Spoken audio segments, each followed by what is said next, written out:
अस्सलामुअलैकुम। Trading IQ and forex में अमानुल्लाह ख़ान। कैसे हैं सब मेरे मेट्स, मेरे फेलोज़, मेरे जितने भी ट्रेडर्स, मेरे फ्रेंड्स, सबको मेरा सलाम है। Today's topic is news. On news, why I select this topic because it's very important topic in forex. Candles की फॉर्म्स किस तरह से होती हैं, कैंडल्स का कॉम्बिनेशंस, कैंडल्स किस तरीके से मूवमेंट करती हैं, प्राइस एक्शन को कंट्रोल करना, प्राइस एक्शन को रिवर्स कर देना, चलती हुई ट्रेड में एकदम से डाइवर्जेंस का आ जाना, ब्रेकआउट्स हो जाना, सपोर्ट और रेजिस्टेंस को ब्रेकआउट करना, ये सारी चीज़ें सिर्फ एक ही वजह से होती है कि जिसके दरमियान में न्यूज़ डाटा होता है। फॉरेक्स बगैर न्यूज़ डाटा के चल नहीं सकती। जो ट्रेडर्स बहुत ज़्यादा बड़े, जिसे कहते हैं कि लॉन्ग टर्म पेयर्स के ऊपर काम करते हैं, वो न्यूज़ को इतना ज़्यादा फॉलो इसलिए नहीं करते कि उन्होंने बहुत ज़्यादा एनालाइज़ किया होता है, फंडामेंटली भी और टेक्निकली भी, और उनको ट्रेंड का पता होता है और उनको अपना डेस्टिनेशन टारगेट पता होता है, तो वो तो खैर इतना ज़्यादा उस पर फोकस नहीं करते। लेकिन उसकी एक वजह ये भी होती है कि उनके पास जो कैपिटल होता है वो कैपिटल काफ़ी ज़्यादा होता है।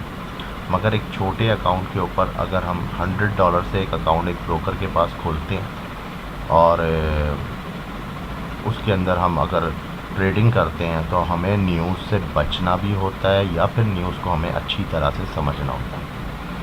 अब दो बातें हैं, या तो न्यूज़ से बच जाएं, कब तक बचेंगे, आखिरकार एक ना एक दिन तो न्यूज़ की जद में आ जाएंगे। तो बेहतर यह है कि उससे बचने के बजाय आप न्यूज़ को सीखें कि न्यूज़ किस तरह से रीड की जाती है, न्यूज़ के ऊपर काम किस तरीके से किया जाता है। मोस्टली मैंने बड़े लोगों से सुना है कि न्यूज़ जो होती है उसकी कुछ स्ट्रेटजीज़ हैं और ये वो, मैं नहीं मानता इस बात को। न्यूज़ अगर डाटा सही आ जाए, सम टाइम ऐसा होता है कि न्यूज़ का डाटा गलत भी हो जाता है, लेकिन वो जिस पेयर में होता है वो सिर्फ़ और सिर्फ यूएसडी है। यूएसडी के अलावा जितने भी पेयर्स हैं सबका तकरीबन मोस्टली डाटा सही होता है। अब यूएसडी हमें यूं भी इसलिए लगता है क्योंकि यूएसडी वाहिद ऐसा पेयर है जो पूरी फॉरेक्स मार्केट में काउंटर कर रहा है इस वक्त, और वो अगर बेस में भी है तो base as a base capital pair जो है तो वो भी बहुत ज़्यादा उसकी इन्फ्लुएंस है और उसका इंडेक्स भी काउंट होता है। फ्यूचर स्टॉक्स के अंदर, कमोडिटीज़ में, इंडाइसिस के अंदर भी यूएसडी डॉलर को बहुत ज़्यादा फोकस किया जाता है। इवन यहाँ तक कि क्रिप्टो करेंसीज के अंदर भी अब यूएसडी को फोकस किया जा रहा है। तो कहने का मकसद सिर्फ इतना सा था कि जो टॉपिक है न्यूज़, उसमें सबसे पहला कि हमारा news affects on a pair.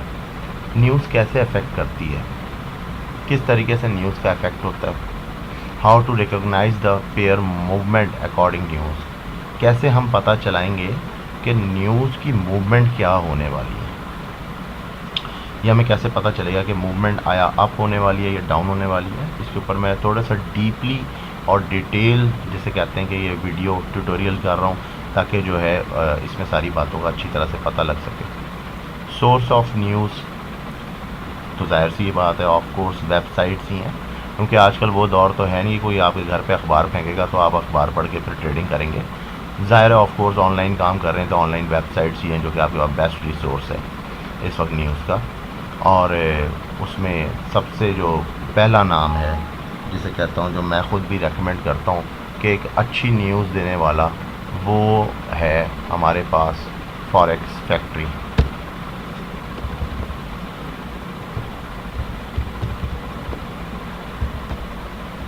Forex factory जो है, इस पे मैं कुछ सालों से काम कर रहा हूँ और शुरू में मैं इससे बहुत डरता था, लेकिन अब मैंने डरना छोड़ दिया, क्योंकि ठीक है अगर आप ये समझें कि सम टाइम डाटा गलत आ जाता है तो क्या मतलब ट्रेडिंग करना छोड़ दें। बहुत सी जगहों पे मैंने यूट्यूब से भरे हुए हैं चैनल्स, और बहुत लोग, ठीक है सब एक्सपीरियंस लोग हैं, मैं सबकी इज़्ज़त करता हूँ, और बात करते हैं कि न्यूज़ गलत हो जाती है तो उसके लिए डबल स्ट्रेटजी बना देते हैं, 2-4 अकाउंट बना दो। भाई इतना सब कुछ करने की ज़रूरत नहीं है। मेरा सिर्फ एक छोटा सा सवाल है कि मैं ख़ुद भी अपने आप से करता हूँ, मैं तो सबकी इज़्ज़त करता हूँ, मैं किसी के आगे कोई मुकाबला नहीं कर सकता, ना मैं कुछ ऐसा सोच सकता हूँ। लेकिन मेरा एक सवाल है, और वो सवाल बड़ा सीधा सा और सिंपल सा है कि आया जब मूवमेंट करती हुई एक नॉर्मल ट्रेड जिसके अंदर न्यूज़ का दूर तक कोई निशान ना हो और वो ट्रेड अचानक से मार्केट से डाउन हो जाए और आपका स्टॉप लॉस कर दे, तो आप क्या करेंगे? क्या 4 अकाउंट बनाएंगे स्टॉप लॉस के लिए? अगर एक न्यूज़ मूवमेंट कर भी जाती है तो एक छोटी लॉट के ऊपर 0.01 के ऊपर कितना इफेक्ट कर जाएगी? बहुत से बहुत $10 का कर जाएगी। और अगर हम एक स्टॉप लॉस भी लेते हैं तो वो भी कोई 3-4 से $5 का लेते हैं। तो मैं नहीं समझता कि ये कोई इतनी बड़ी कोई ऐसी मकसद परेशान कुन बात है। हैरान कुन बात यह है कि इसके अंदर अगर हम थोड़ा सा सीख लें कि किस तरीके से इस पे काम किया जा सकता है तो फिर तो बहुत ही आसान है, और फिर तो बहुत सारे मार्के भी मारे जा सकते हैं। उसके लिए ज़रूरी नहीं है कि आप डबल अकाउंट बनाएं, आप सिंगल अकाउंट के ऊपर भी वो काम कर सकते हैं, और बहुत सारे वे हैं। मैंने तो कई दफ़ा न्यूज़ के ऊपर मैंने बाय भी लिया, और जहाँ न्यूज़ फ़ौरन ख़त्म हुई वहाँ मैंने सेल भी लिया है, और मैंने एक ही मूवमेंट के अंदर तकरीबन 2-3 ट्रेडों में $15 से $20 बना लिए, और लॉट मेरी 0.01 की थी। तो मुझे ये भी ज़रूरत नहीं कि मैं उसकी जो है लॉट साइज़ बढ़ाऊँ, कोई ज़रूरत नहीं है। अगर हम नॉर्मल ट्रेडिंग के ज़ाविये से देख रहे हैं तो हम अपनी लिमिट और अपने कैपिटल के मुताबिक चलेंगे। तो नंबर 1 तो ये हो गया कि www.forexfactory.com। लेट्स सी, हम इसको ज़रा खोल के देखते हैं कि फॉरेक्स फैक्ट्री जो है वो, हम इसके ऊपर आ जाते हैं।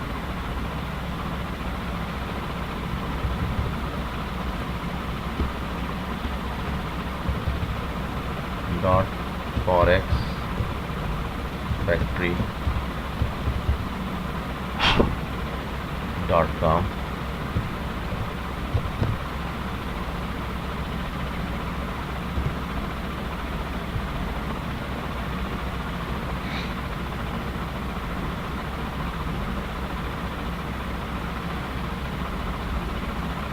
ये है forexfactory.com। इस वक्त मेरा अकाउंट इसमें सेव है। इसके अंदर ऊपर ऑप्शन दिए हुए हैं फॉरम्स के, ट्रेड्स के, न्यूज़, कैलेंडर, मार्केट और ब्रोकर। हमने जब न्यूज़ लेनी होती है तो सबसे पहले हम क्लिक करते हैं कैलेंडर को, और जब कैलेंडर को क्लिक करते हैं तो कैलेंडर सामने खुल जाता है। संडे की न्यूज़ थी 6 AM की कि डेलाइट सेविंग टाइम शिफ्ट हो रही है। आज की तारीख के मुताबिक अगर देखा जाए तो इस वक्त टाइम, सेशन टाइम जो है चारों एक्सचेंज के चेंज हो जाएंगे, उनमें 1 घंटा बढ़ा दिया जाएगा। या फिर डेलाइट सेविंग टाइम शिफ्टिंग होगी।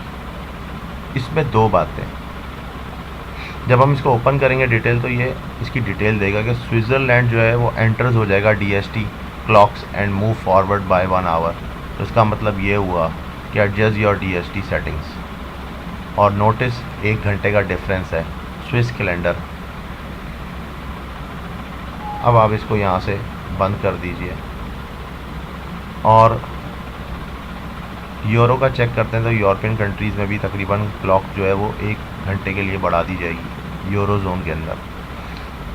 तो ये भी बात समझ में आ गई। तीसरी शिफ्टिंग जो है वो UK में हो रही है, लंदन साइड पे, उनका भी लोकल टाइमिंग जो है वो बढ़ा दिया जाएगा, यानी कि ट्वाइस पर ईयर हुआ है ये। तो इनके साथ तो खैर ये 2 दफ़ा हो गया। तो ये तो हो गया। इसके लिए मैंने प्रीवियस एक वीडियो लॉन्च की थी जिसमें सेशन टाइमिंग्स के बारे में सारा डिस्कस किया हुआ है। अब हम मंडे की न्यूज़ है, लेट्स सपोज न्यूज़ है न्यूजीलैंड की, GBP की। अब हम न्यूज़ को पढ़ेंगे किस तरह? इसके अंदर 3 किस्म की न्यूज़ेस हैं।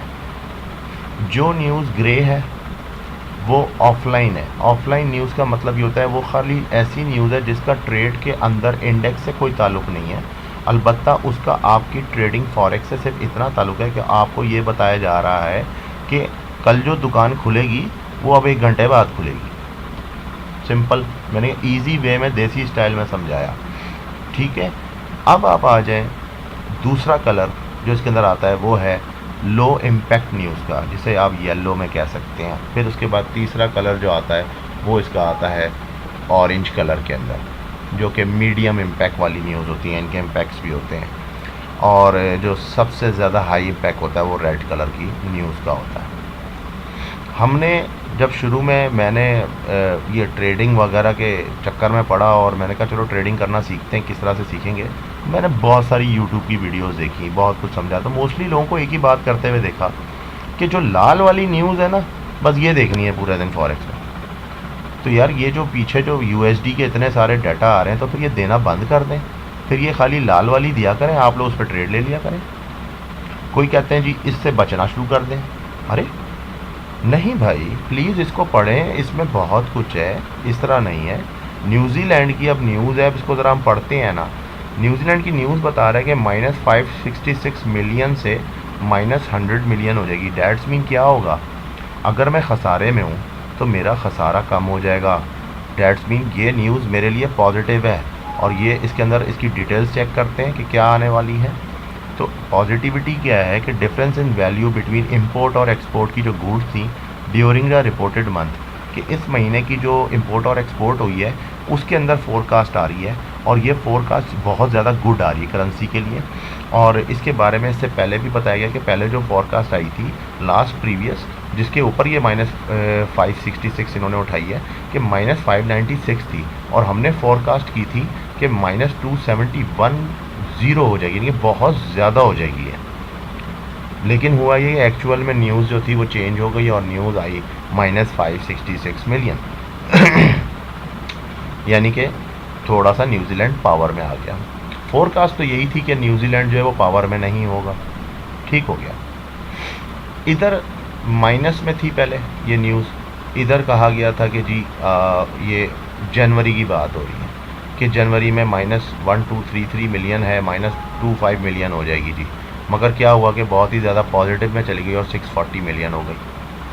तो ट्रेड इम्पैक्ट न्यूज़ है जिससे करेंसी की वैल्यूएशन में फ़र्क आता है दूसरी करेंसीज़ के मुताबिक। तो ये इसका पढ़ने का तरीका है कि अगर हम उसको तरीके से पढ़ें कि ओवरसीज़ मर्चेंटाइज ट्रेड क्या होती है। इसको ओवरसीज़ मर्चेंटाइज ट्रेड ये होता है कि आपका दरामदाद और बरामदाद आपके मुल्क में कितनी हो रही हैं, उसके मुताबिक आपकी वैल्यू, आपकी जिस तरह मिसाल है हमारी पाकिस्तानी करेंसी की वैल्यू अब डॉलर के आगे कितनी डी वैल्यू होगी या कितनी वैल्यू में बढ़ जाएगी। तो ये था तरीका पढ़ने का। और अब इसके ऊपर हम आगे आएंगे कि न्यूज़ में, जैसे मैंने आगे बात की कि how affects on a pair. Let's suppose कि अब मैं आगे की न्यूज़ पढ़ते हैं। GBP है हाई स्ट्रीट लैंडिंग, ठीक है, और ये बोला जा रहा है कि 40.1K से 39.2K हो जाएगी। तो इसका एक तरीका ये है कि आप इसको ओपन करें, डिटेल चेक करें, तो number of new mortgage approved of home purchases by high street bank during the previous month.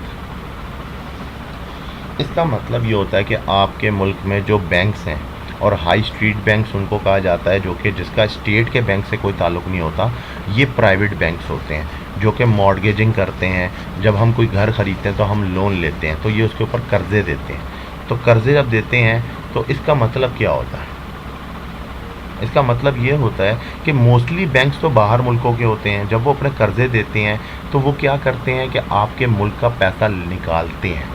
निकालने का मतलब ये होता है कि अगर हम इसको इस न्यूज़ को तमीज़ से पढ़ लें कि high street bank make up around 65% of total UK mortgage lending, तो इसका मतलब ये होता है कि 65% इसके ऊपर इसका असर है। और जो इन्होंने रीडिंग दी है कि 40.1K से 39.2 हो जाएगी, डैट्स मीन ये भी पॉजिटिव न्यूज़ है GBP के लिए।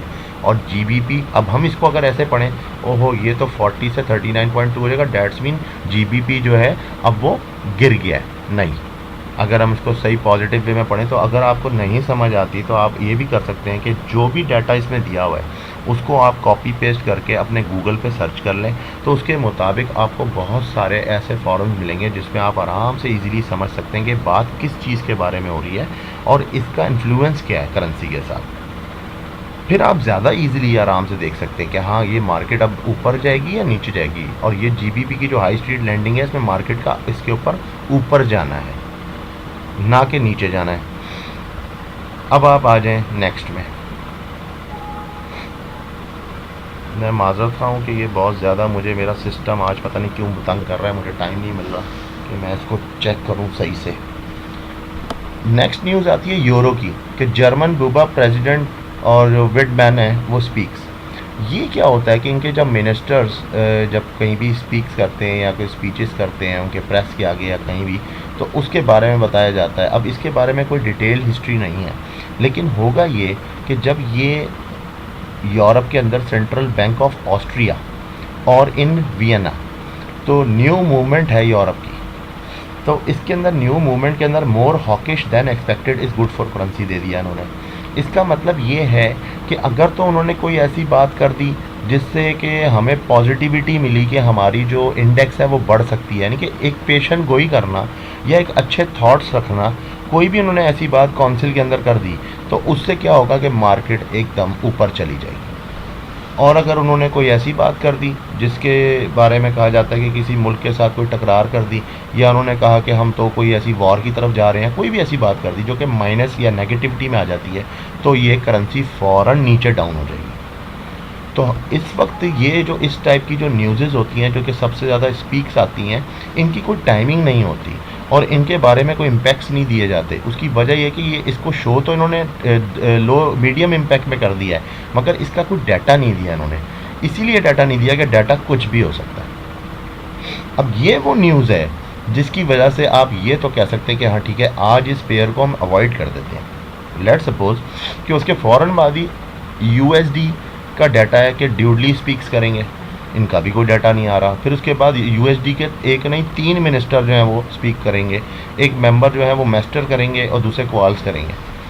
तो ये जो 3 बंदे सुबह से इनकी बातें चलेंगी, तो जीबीपी से हिसाब लगाएं कि 1:30 बजे से लेके और कोई अल्लाह भला करे नीचे आ जाएं तो ये कोई ट्यूसडे से पहले 9:30 बजे तक तो इनकी ये न्यूज़ जो है इनकी स्पीक्स चल रही हैं। नेक्स्ट डे ट्यूसडे में भी सुबह जो है इनकी फिर वो स्पीक्स चल रही हैं। तो वो पेयर जस्ट लाइक जैसे यूरो यूएसडी है, तो यूरो यूएसडी का कुछ नहीं पता चलेगा, जिसके बारे में वैसे ही मशहूर है कि ये कोई एक जगह टिकता नहीं है, इसका कुछ पता नहीं होता कब नीचे आ जाता है कब ऊपर चला जाता है। तो ज़ाहिर है मार्केट किसी की नहीं है, मार्केट जो है वो अपने मुताबिक ही चलती है, अपने डाटा पे चलती है। तो ये जो है ना, इसने पूरा दिन इसने तंग करना है। हमने ये करना है कि हमने इसको अवॉइड कर देना है, ठीक है, इसको अवॉइड कर देते हैं क्योंकि इसका डाटा कोई पॉजिटिव मिल नहीं रहा है। लेट सपोज उसके बाद आती है जेपीवाई की न्यूज़। अब जेपीवाई की जो न्यूज़ है वो ये कहती है कि एसपीपीआई, और ये ईयरली बेसिस पे होती है ना, तो change in the price of service purchase by corporations, और इसमें ये कहा कि अगर एक्चुअल ग्रेटर हुआ तो फॉरकास्ट से, तो वो फिर करेंसी के लिए गुड है। अब इन्होंने ये बात यहाँ कर दी, तो इसके अंदर तो 0.7 ही है, लेकिन ये एक न्यूज़ है, ये इफेक्ट डाल सकती है, इसको हम इग्नोर नहीं कर सकते। उसकी वजह ये है कि अगर ये 0.7 से 0.4 हो गया तो मार्केट तो नीचे चली जाएगी। तो मार्केट नीचे जब जाएगी तो यूएसडी जेपीवाई का जो पेयर होगा वो ऊपर चला जाएगा। जो बात अब मैं करना चाह रहा हूँ मूवमेंट की, कि कैसे मूवमेंट करते हैं, उस मूवमेंट का अब हम थोड़ा सा यहाँ पे ज़रा मैं आपको पहले समझाता हूँ कि किस तरीके से होती है। लेट्स सपोज कि हमारा पेयर है यूरो यूएसडी। अब यूरो यूएसडी के अंदर होता क्या है कि हमारा जो यूरो है वो जो है बेस पेयर है, ठीक हो गया। और इसके बाद जो हमारा जो यूएसडी है वो काउंटर है, और इसको कई ज़बानों में क्यूट भी कहा जाता है। तो यूरो बेस है और यूएसडी काउंटर है। तो अगर न्यूज़ आती है, यूएस डाटा आता है, लेट्स सपोज कि आपका यूएसडी का डाटा आया, ठीक है, और यूएसडी का डाटा जो है, एक्सक्यूज़ मी, अच्छा जी, साथ साथ कॉल्स आ जाती हैं वीडियोस में। यूएसडी डाटा जो है, लेट्स सपोज कि वो आ जाता है जनाब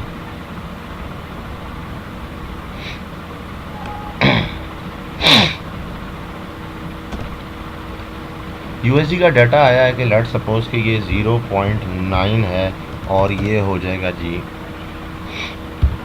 0.4, और डाटा मैंने रीड किया, और डाटा रीड किया कि डाटा किस चीज़ का है जी, अनएम्प्लॉयमेंट।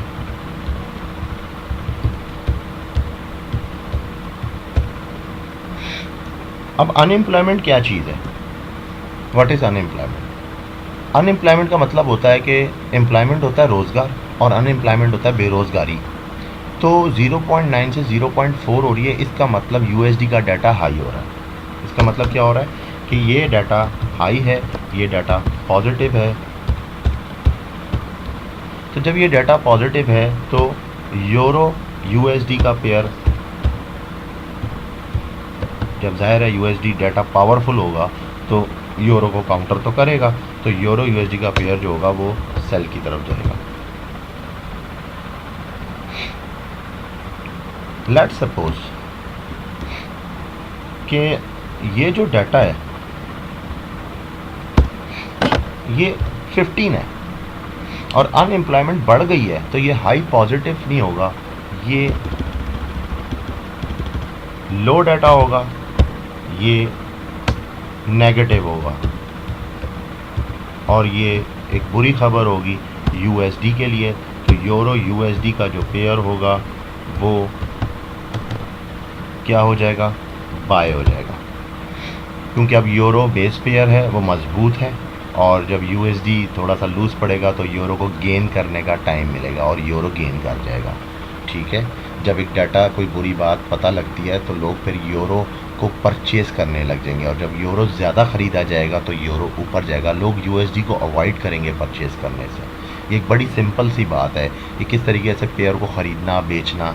तो आज शायद इंशाल्लाह जिस तरह मैं डीपली समझा रहा हूँ ये बहुत आसानी से समझ आ जाएगा कि यूरो यूएसडी का जो पेयर या जीबीपी यूएसडी या वट एवर कोई भी पेयर हो, तो उसका जो फर्स्ट पहला जो अल्फ़ाबेट है, वो जो पहली करेंसी होती है वो बेस करेंसी होती है जिसके ऊपर दूसरी करेंसी काउंटर कर रही होती है।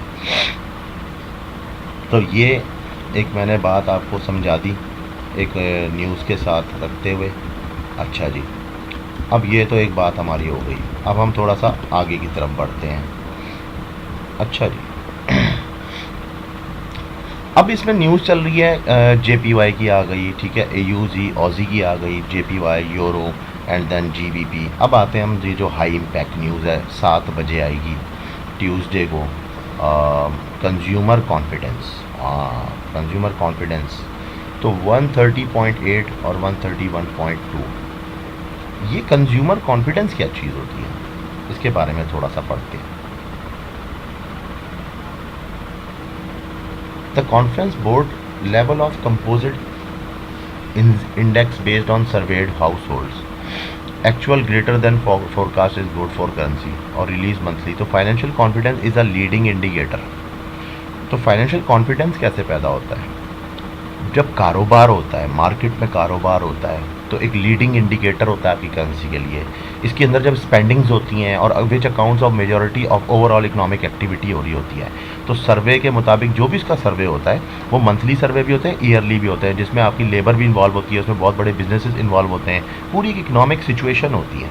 इसके लेवल का एक इंडेक्स बनता है जिसको कहते हैं यूएसडी इंडेक्स। उस इंडेक्स के मुताबिक जो इंडेक्स का डाटा आ रहा है वो डाटा आ रहा है कि 130.8 से 131.2।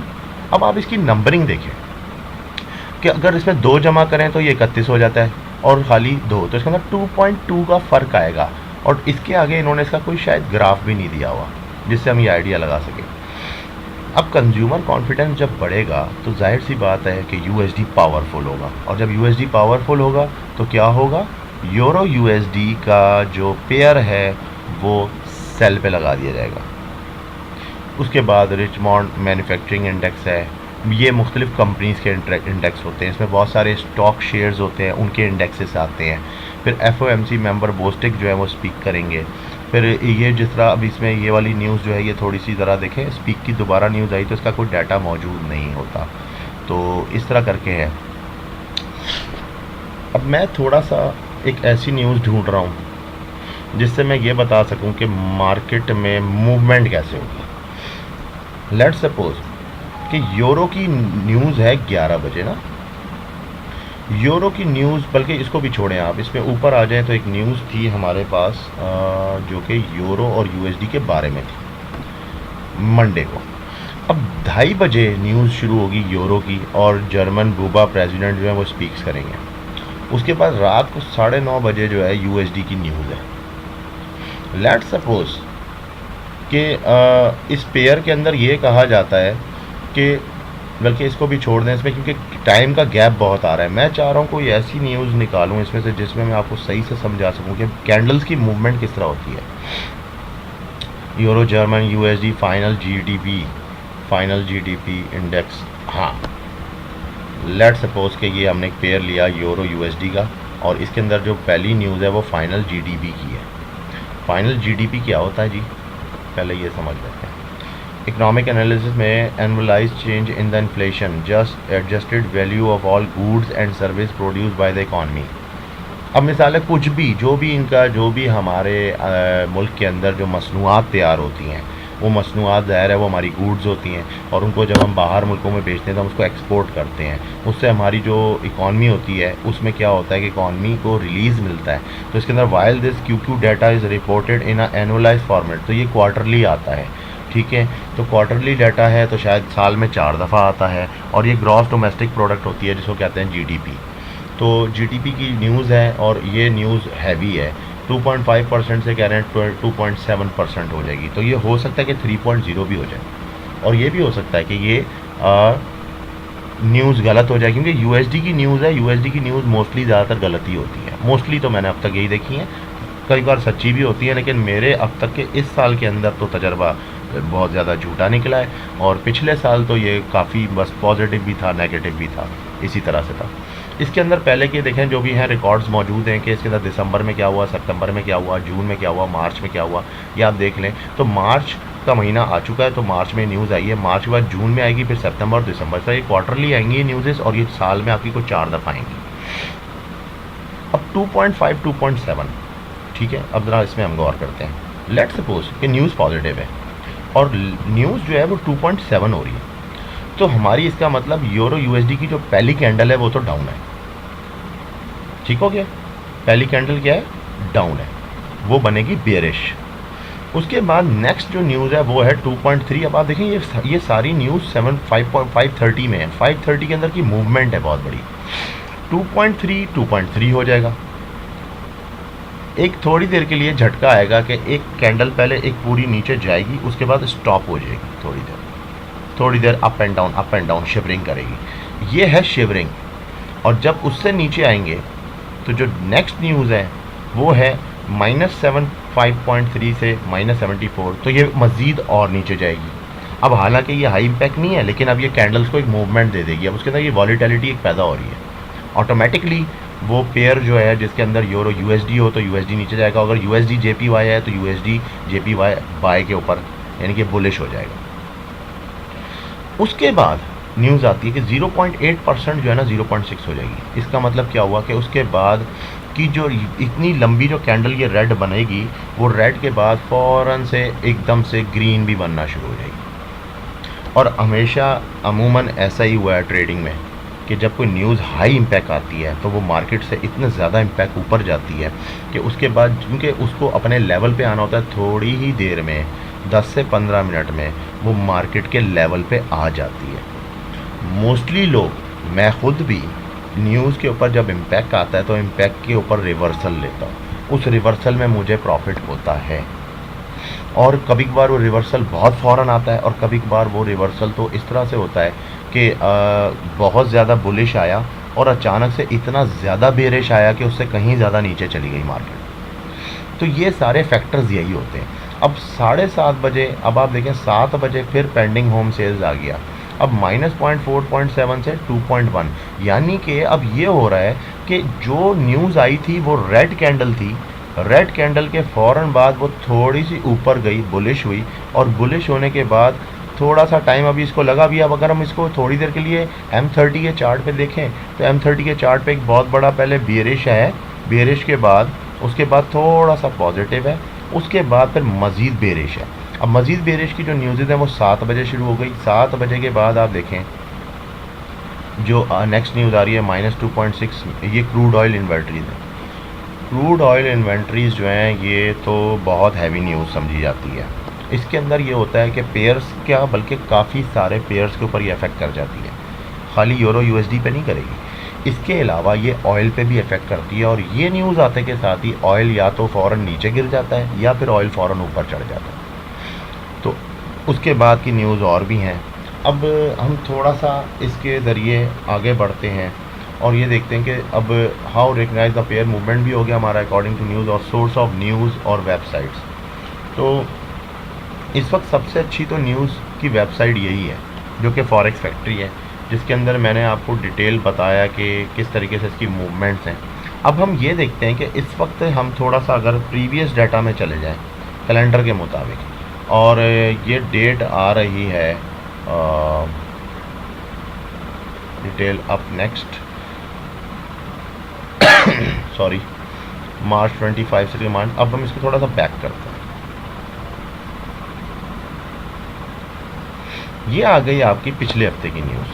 चलो हम इसमें थोड़ा सा इस न्यूज़ को चेक करते हैं कि लेट्स सपोज के ट्यूसडे मार्च 20।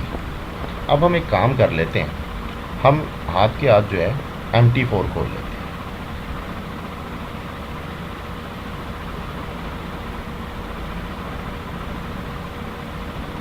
अच्छा जी, अब ये MT4 खुल गया।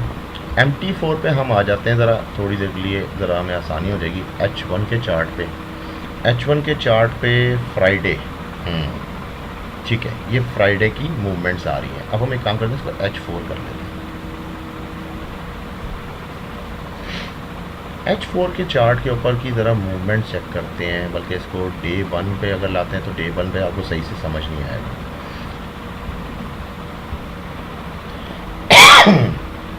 सॉरी। अब जनाब यहाँ पे आप आ जाएं और यहाँ पे ज़रा हम पहले चेक करते हैं कि मंडे जब स्टार्ट हुआ था तो जीबीपी की न्यूज़ किधर है।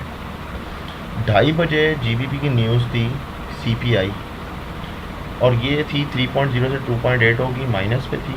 फिर ये 0.4 0.9 हो जाएगी, ये भी माइनस है। फिर 2.7 से 2.5 ये भी माइनस। ये सारी जीबीपी की जो न्यूज़ हैं ये 2:30 बजे की हैं, और ये जो है 20 की हैं।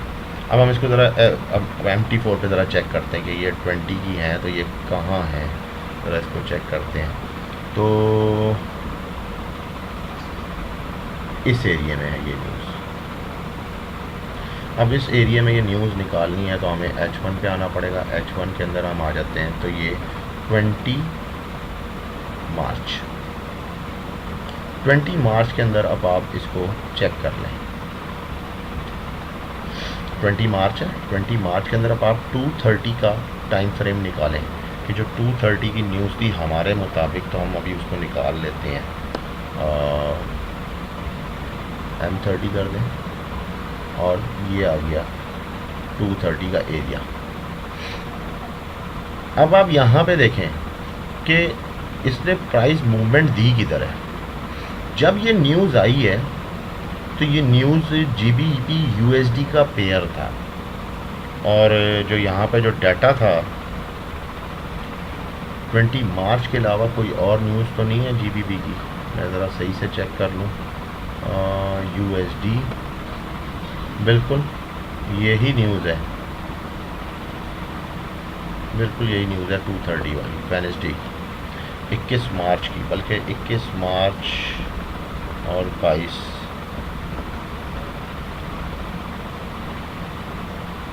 मेरा ख़्याल है कि ये 0.8 यही न्यूज़ है 2:30 वाली, जो कि आती है 22 तारीख। ये न्यूज़ है रिटेल सेल्स वाली, जो कि रेड थी और हाई इम्पैक्ट थी। इसके अंदर इसका डाटा था कि -0.2 से 0.4 हो जाएगी, और एक्चुअल 0.4 से भी कहीं ज़्यादा हुई। अब इसके बाद फिर इसने कहा कि 900 हो जाएगी, 900, मगर ये हो गई 702। फिर आ गया 0.50%, 0.5, ये तो सेम रही, ये भी सेम रही, ये भी सेम रही। अब उसके फ़ौरन बाद ही आप देखें तो उसके बाद आधे घंटे बाद अनएम्प्लॉयमेंट क्लेम्स, यानी कि 226 के थे, 225 का वो 229 हो गए, बढ़ गए। और यूएसडी की भी अगर देखें तो पहली खबर गलत हुई। अब हम इस वाले एरिया को पहले चेक करते हैं कि जो 5 बजे की न्यूज़ थी और 2:30 बजे की न्यूज़ थी। अब हम इसको एफबीएस पे चेक करते हैं। यहाँ पे ये जो कैंडल बना M30 के चार्ट के ऊपर ये बनना शुरू हुआ और इसकी मूवमेंट देखें कहाँ तक गई। पहले इसने मारा हाई इम्पैक्ट पे लोगों ने, बहुत से लोगों ने, मैंने खुद भी इसके ऊपर ट्रेड ली थी और मैंने इसके ऊपर फ़ौरन ट्रेड ली थी बैक की। मार्केट वापसी बैक आना शुरू हुई, वापसी बैक आई। उसके बाद फिर उसने मज़ीद बेरिश बनाया और फिर मज़ीद बनाया। तो एक टोटल टाइम पीरियड अगर आप देखेंगे मज़ीद जाता गया तो वो जो न्यूज़ थी वो कहाँ से लेके कहाँ तक पहुँच गई 22 तारीख के अंदर। अब ये शाम का टाइम चल पड़ा है। उसके बाद अब मार्केट ने दोबारा मूवमेंट ली है, फिर उसके बाद मार्केट नीचे आई है, फिर मूवमेंट ली है, फिर नीचे आई है और अब मूवमेंट ली है और इस दफ़ा अब मार्केट फिर नीचे ही आएगी क्योंकि ये जो न्यूज़ के इम्पैक्ट, इसको जो यहाँ से धक्का लगा है, ये बहुत बड़ा एक रेजिस्टेंस एरिया है। हालांकि स्टॉच डाउन है और स्टॉच यहाँ से थोड़ा सा शायद नीचे और मज़ीद को डाउन कर देगा, जो कि मुझे अंदाज़ा है क्योंकि जैसे ही सिडनी सेशन स्टार्ट होगा तो सिडनी का शुरू का जो सेशन होगा उसमें तो ये ऐसे ही नीचे जाएगी। उसके बाद टोक्यो का सेशन आ जाएगा। टोक्यो के सेशन का भी जीबीपी से कोई ताल्लुक़ नहीं है, अलबत्ता सिर्फ जीबीपी जेपीवाई का ताल्लुक़ है।